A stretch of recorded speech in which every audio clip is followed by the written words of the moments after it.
Greetings. Thank you, Kenny. On behalf of BNSF Railway and our economic development team, I want to thank everybody in the room, the great partners we work with in the economic development community. We certainly love the communities we serve and recognize the work you put into helping us too. So thank you for that. I get the distinct privilege of introducing Mayor Oliver Gilbert. Mayor Oliver Gilbert is the longest serving African-American mayor in the country. He attended law school at the University of Miami. Shortly after, a couple of those, all right. Shortly after law school graduation, yeah, thank you. Oliver's career in government and politics began. Serving as the legislative aide was the first step into a life of serving and giving back. From the state representative's office to serving as a deputy of policy for Florida State Governor candidate Janet Reno, Oliver's quick wit, smarts, and infectious smile caught the attention of all those who encountered him. Upon completion of the governor's race, Oliver headed to the Broward County State's Attorney's Office, where he served as an assistant state attorney. As one of the leading prosecutors, Oliver's record was one of being tough but fair. Please welcome to the stage Mayor Oliver Gilbert.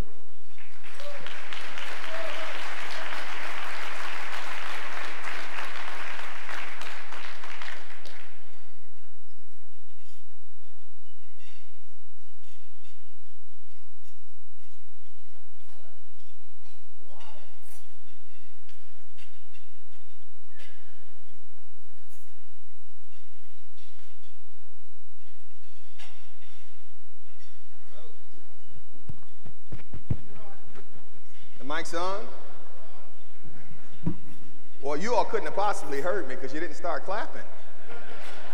Woo! Okay, so they'll hear me.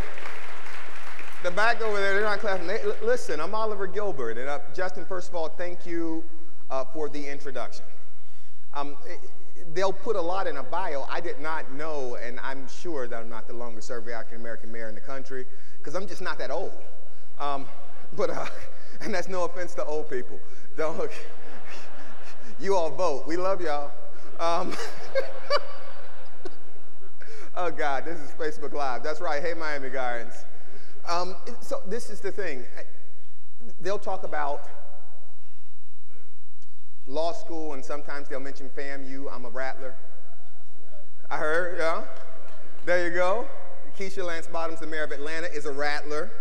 Y'all can clap for Keisha. She ain't here right now, but the truth is, just I'm a kid from Miami Gardens who was born and raised there, who went to elementary school, middle school, high school, went away to college, came back, graduated from the University of Miami's law school when I caught the bus from my parents' house in Miami Gardens.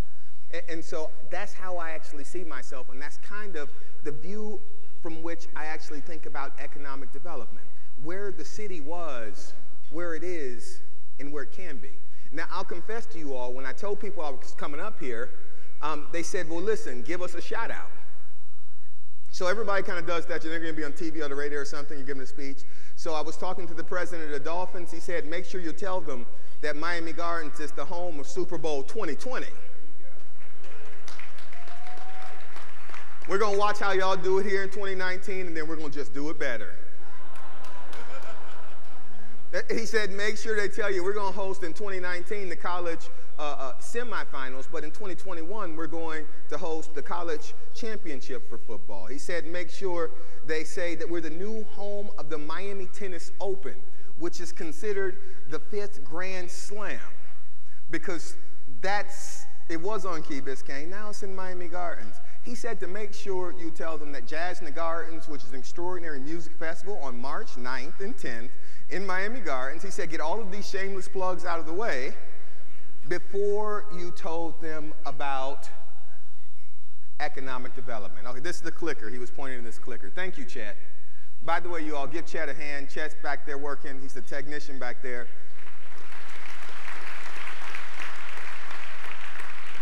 Chet's from Boston. His Patriots just beat my Dolphins. He reminded me of that. Security. No. Look, this is going to be kind of informal. They only gave me 11 minutes. I'm Baptist. It's going to go a little longer. Get used to that idea. But just some real basic things. The first thing is today doesn't look like yesterday. Tomorrow won't look like today. And my socks don't match. Now, you're thinking his socks don't match. My socks really don't match. And so the thing is, I go to schools. I talk to all the schools in my city, and I ask the kids always ask me, why don't your socks match? And so then I ask them this question. It's the first question. What do socks have to do? What's their purpose? And there's always a pause, and there's always a young boy who says, well, you don't want your shoes to be stained. And then there's always a young girl that says, well, they have to go with your outfit or keep your feet warm. And so then I ask the follow-up question, why do they have to look the same?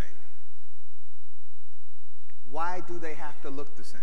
You see, we have these things, and you'll hear people all the time, and they'll say it with regard to economic development. They'll say, think outside the box. The box is a social construct. We're governed by the laws of physics. Everything else is a suggestion. And that's only until we can figure out how to break the laws of physics. Economic development is going to look different next year than it did last year. And next year, it'll look different. Well, it'll look different next year than it did this year. And when we get to next year, it'll be looking forward because it's always embracing the idea of people creating jobs, creating opportunity, spending money, creating activity. Okay, how do I just press this? All right. I wanted to just talk to you all about, because they talked to me about inclusive economic development, and I want to talk to you about two young people in my city. One who used to be an assistant parks director in my city, his name was Starks Smith. And Starks was a pretty good assistant parks director. He loved kids, but his true passion, and I know he's watching on Facebook right now, his true passion was eating. He would eat, he could tell you every restaurant there was in South Florida. He could tell you whether it was Jamaican cuisine or Haitian cuisine or Brazilian cuisine. He could talk to you about Asian food and steaks and meat and pork and chicken and fish. And every time I talked to him, and I was trying to talk to him about activities for kids, he was talking to me about the best place for a hamburger in Wynwood. And it was this thing. And so one day he came to me and he said, well, this is fine. I love being in the employ of the city, but my passion is food. And he said, I want to make a business out of food. I said, well, what do you think? He said, well, I'm always hungry. And so he came up with the name, The Hungry Black Man. And so I guess 3 years and about 50,000 followers later, and bookings all across the country to curate restaurants, to give people ideas on how to fix their restaurants, how the food could be better, how the ambiance could be better, how they could get more people in the seats.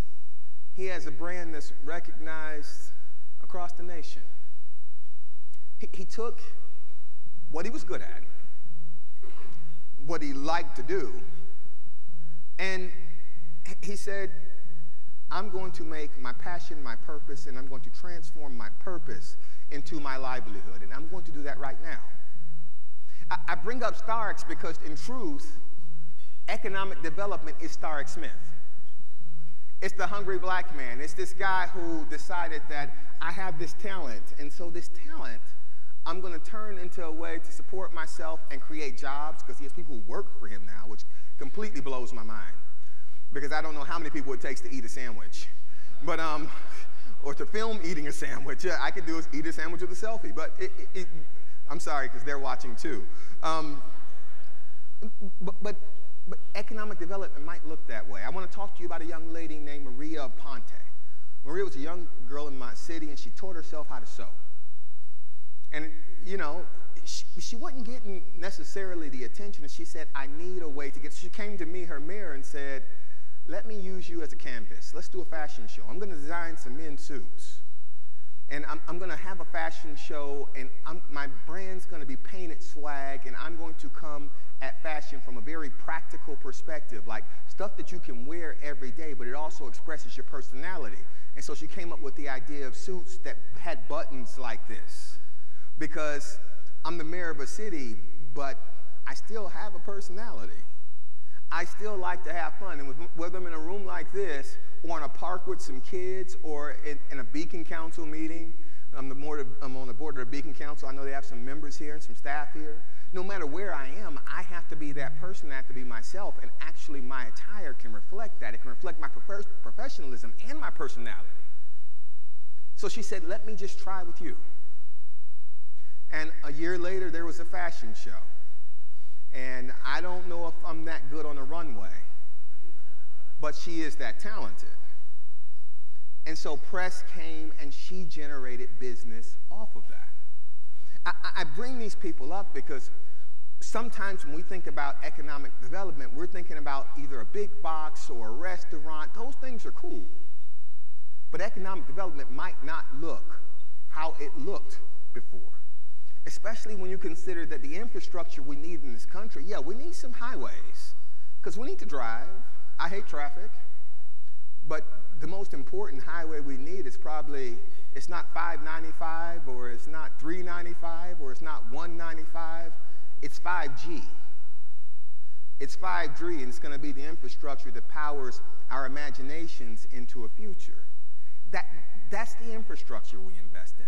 Because investing in that infrastructure allows us to reach back to communities and give kids an opportunity and people everywhere an opportunity to imagine. And if you can transform your ideas into product, we have this thing that they came up with a couple of years ago called Amazon.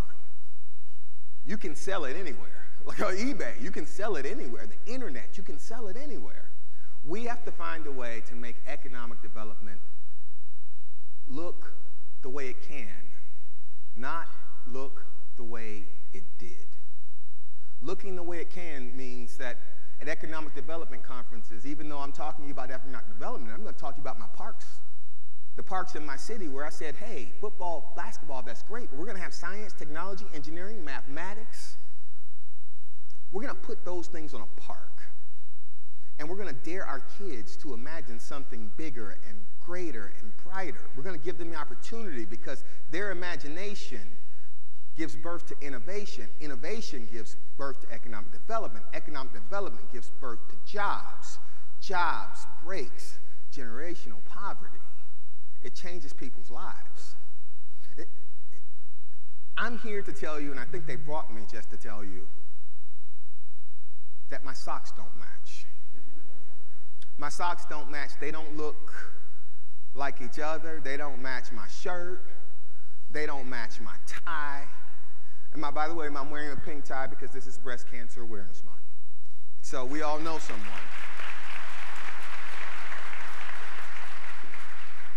But it doesn't have to match. My socks don't have to match. They keep my feet warm, my shoes don't stink. I think. And that's kind of what's important. I leave you with this one quick anecdote. How many of you ever made a sweet potato pie in here? Anybody make a sweet potato pie? Anybody put nutmeg in their sweet potato pie? So one day I called myself, my mom, I asked her to make me sweet potato pie, and she said no. And after I got over the initial surprise, I said, I'm going to make my own sweet potato pie.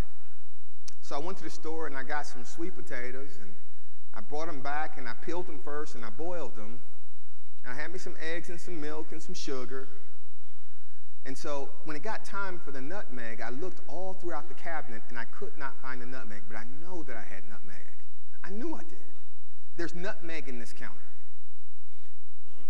I went back to the store. I said, hey, I thought I had nutmeg. I'm now looking on the shelves, and I don't see the nutmeg. I can't find nutmeg. I was like, well, am I spelling it right? It's nutmeg. Okay. All right, I'm spelling it right. It's nutmeg. And so I called a guy, and I said, hey, I'm looking for nutmeg. And I didn't even call him. He walked by, and he looks at me, and he gives me this puzzle, and this kid, because kids can give you these looks like you're a complete idiot. He says, so yeah, nutmeg. And he just does like this. And he walks off, and as he's walking down the aisle, I'm saying, look, she's selfie face. That's great right there. She's good with that. He's walking off. I said, well, I don't know what you're talking about. Come on back. Show me the nutmeg. And he shows me the nutmeg. And it's in this little jar, and it's this little powder. The thing is, there were like 6 different kinds of nutmeg right there in front of me, and I did have it in my cabinet at home. I couldn't see it because I was looking for the wrong thing. Look for something different. You'll be surprised at what you find. Thank you all very much.